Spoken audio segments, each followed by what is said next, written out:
नमस्कार, मैं हूं सुनील बॉबी और आप इस समय देख रहे हैं अपना खास कार्यक्रम बिहार समाचार, जहां बातें करते हैं बिहार की, खबरें होती है बिहार की खबरों के साथ साथ देश दुनिया में क्या कुछ चल रहा है, तमाम खबरों से हम आपको कराते हैं अपडेट।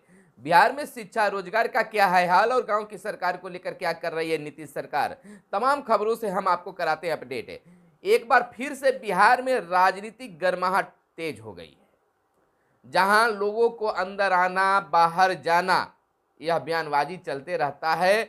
अब निशाना उपेंद्र कुशवाहा पर आ गया है। वह जदयू के साथ रहेंगे या फिर भाजपा के साथ जाएंगे। मुख्यमंत्री ने भी अपना बयान दिया है, तो वह क्या सोचते हैं हमें पता नहीं, लेकिन इन दिनों चर्चा का विषय गर्म है और इधर जीतन राम मांझी को लेकर भी कई बयान सामने आए। तो एक बार फिर से जहां बिहार के मुख्यमंत्री समाधान यात्रा पर चल रहे हैं, कांग्रेस अपनी यात्रा पर है और भाजपा अपनी राग अलाप रही है, तो बिहार के साथ साथ देश में भी राजनीतिक सरगर्मी तेज है। एक तरफ बिहार के मुख्यमंत्री नीतीश कुमार कहते हैं कि हमें पद से कोई लोभ नहीं है, प्रधानमंत्री बनने का कोई शौक नहीं है, तो दूसरी ओर वे सभी विपक्षी दलों को एक करने का मुहिम भी चला रहे हैं। उनका कहना है कि समाधान यात्रा के बाद देश के यात्रा पर निकलेंगे, पूरे देश में घूमेंगे, सभी विपक्षी दलों को एक साथ करेंगे, भाजपा को हटाएंगे और नए प्रधानमंत्री को लाएंगे। वे अपना स्टैंड बिल्कुल साफ कर दिए हैं। तो बिहार में भी इन दिनों सरगर्मी तेज हो गई है। बिल्कुल अब आम लोग भी ये अनुभव करने लगे हैं कि बिल्कुल लोकसभा चुनाव 2024 की तैयारी पार्टियां शुरू कर दी है। खैर जो भी बात हो, लेकिन इन दिनों समाधान यात्रा में बिहार के मुख्यमंत्री नीतीश कुमार चल रहे हैं। उन्होंने कहा जहां पानी कम है वहां लेमन ग्रास की खेती को प्रोत्साहित करें। सीएम ने गया जिले के बेला ग्राम में लेमन ग्रास की खेती का लिया जायजा, अधिकारियों को दिए कई खास निर्देश और पहाड़ी इलाकों में पानी के स्टोरेज पर भी दिया पुरजोर बल। समाधान यात्रा के दौरान कॉलेज और विश्वविद्यालयों की स्थिति ठीक नहीं है, यह बात सामने आई। नीरा से बन रहे हैं अब तिलकुट, इस बात को भी मुख्यमंत्री ने जाना। 20 लाख रुपए दलाई लामा ट्रस्ट ने दिए राहत कोष में। वहीं मुख्यमंत्री ने जीविका दीदियों से किया संवाद। अब दीदियां बैंकों के बारे में अंग्रेजी में बात कर रही हैं।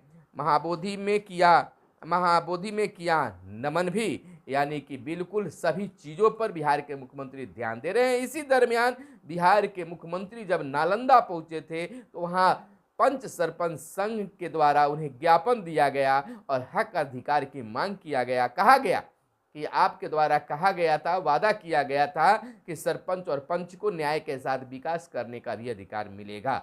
मुख्यमंत्री को याद दिलाने का यह कार्य किया गया है। तो अब देखना यह होगा कि मुख्यमंत्री को जब याद दोबारा दिलाया गया है तो उनका हक अधिकार कब मिलता है। इसी दरमियान बिहार के वार्ड सदस्य भी अपने हक और अधिकार के लिए लगातार मांगे पुरजोर रूप से उठा रहे हैं, लेकिन अब तक इनके बारे में भी कोई बयान सरकार की ओर से नहीं आया है। आपको बता दें कि 1 साल से ज़्यादा इनके चुनाव जीतने का समय हो गया है। आखिर क्या 5 सालों के बाद मिलेगा, यह प्रश्न वार्ड सदस्यों की ओर से आ रहे हैं। लेकिन फिलहाल वार्ड सदस्य जिस अनुभव के साथ, जिस जिज्ञासा से चुनाव जीते थे, उनकी जिज्ञासा पूरी नहीं हो पा रही है। विकास करने की जो ललक थी वह ललक जस की तस हलक के नीचे ही अब तक दबी हुई है। खैर इधर बता दें कि बिहार के 43 और स्कूलों में शुरू किए गए जाएंगे 2-2 वोकेशनल कोर्स। शिक्षा परियोजना परिषद ने शुरू की प्रक्रिया। लैब के लिए स्कूलों को मिलेंगे 5-5 लाख रुपए। सबसे अधिक पटना के 9 स्कूलों में कोर्स होंगे शुरू। राज्य के एक भी निजी स्कूल में नहीं चलता है वोकेशनल कोर्स, खुलासा हुआ है। सरकारी स्कूल के बच्चे 9वीं से ही पढ़ रहे हैं वोकेशनल कोर्स, और वोकेशनल कोर्स की होगी अब पढ़ाई किन किन, बहुत सारे हैं जिसकी अब पढ़ाई बिहार में शुरू होगी। बिहार बोर्ड लेगा सैद्धांतिक परीक्षा भी। इधर राजद में कट्टरपंथ के लिए कोई जगह नहीं। तेजस्वी यादव का यह बड़ा बयान आया है। उन्होंने कहा है कि जदयू नेता द्वारा शहर को करबला बनाने की बात कहे जाने पर प्रक्रिया देते हुए उन्होंने जाहिर की है कि कट्टरपंथ की कोई जगह हमारे दल राजद में नहीं है। हमारी सरकार यह मानना है कि हम लोग सब लोग सम्मान करते हैं और हमारी हमारी सरकार में कट्टरपंथ की कोई जगह नहीं है। इधर मानवाधिकार आयोग में ऑनलाइन भी शिकायत अब दर्ज की जा सकती है। बड़ी खबर है कि अब मानवाधिकार में ऑनलाइन भी शिकायत दर्ज किया जाएगा। और राजद कार्यकर्ता 24 से लेंगे संकल्प और राजद के पशुपालकों को मिलेगा अब राज्य के सभी पशुपालक जो हैं उनको खास प्रशिक्षण मिलने जा रहा है पशु के रखने के बारे में, देख रेख के बारे में, तमाम चीज़ों पर। 771 अभ्यर्थियों के आवेदन रद्द हुए हैं। बिहार लोक सेवा आयोग ने 68वीं प्रारंभिक परीक्षा के 771 अभ्यर्थियों के आवेदन को रद्द कर दिया है। इधर पवन वर्मा बने छात्र रालोजपा के उपाध्यक्ष और उपेंद्र कुशवाहा को भाजपा में शामिल होने की पेशकश। आपको बता दें कि गृह मंत्री अमित शाह 22 फरवरी को पटना आएंगे। सहजानंद सबसे बड़े किसान नेता थे, ये कहा गया। आपको बता दें कि आगामी 22 फरवरी को पटना के बापू सभागार में स्वामी सहजानंद सरस्वती जयंती समारोह सह किसान मजदूर समागम का आयोजन होगा। इस समारोह में मुख्य अतिथि के तौर पर केंद्र व गृह सहकारिता मंत्री अमित शाह शामिल होंगे। प्रदेश के तमाम भाजपा नेता इस आयोजन में शामिल होंगे। प्रदेश भाजपा अध्यक्ष डॉक्टर संजय जायसवाल ने कहा कि भाजपा के लिए यह हर्ष का विषय है कि देश के गृह मंत्री इस आयोजन में शामिल होंगे। इधर प्रदेश अध्यक्ष जदयू संसदीय बोर्ड के अध्यक्ष उपेंद्र कुशवाहा को पार्टी में शामिल होने का खुला ऑफर दिया है। कहा है कि 1990 से 2005 के लालू राबड़ी राज्य के खिलाफ जिन लोगों ने लड़ाई लड़ी है, अगर वे भाजपा को साथ आना चाहते हैं तो उनका स्वागत है। कहा उपेंद्र कुशवाहा की तबीयत खराब थी, इसलिए उनसे मिलने भाजपा के प्रवक्ता चले गए। लालू प्रसाद भी बीमार हुए थे तो हम लोग उनके जल्द स्वस्थ होने की कामना कर रहे थे।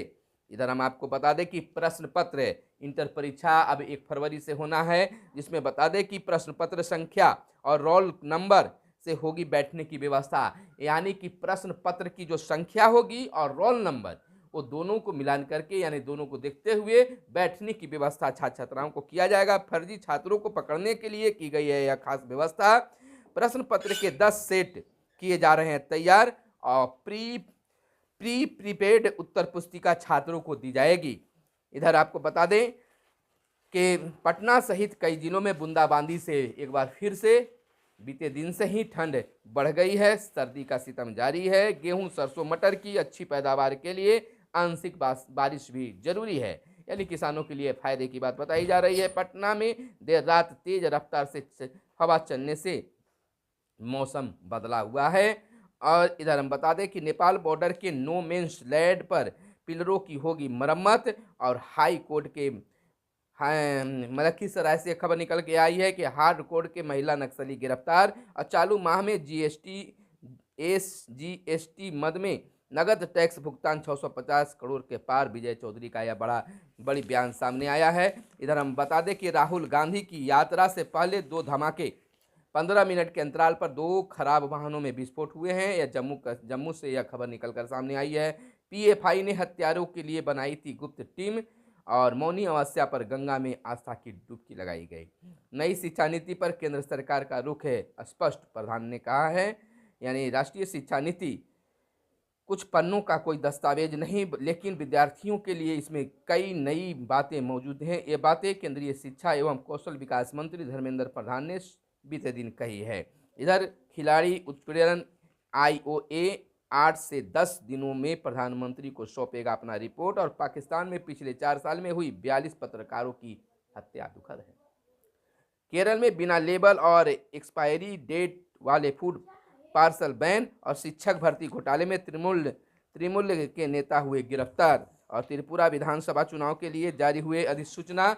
और कुछ और खबरें जो आपके लिए काम की खबरें हैं, बता दें कि बीबीसी की फिल्म पर बुद्धिजीवियों का विरोध।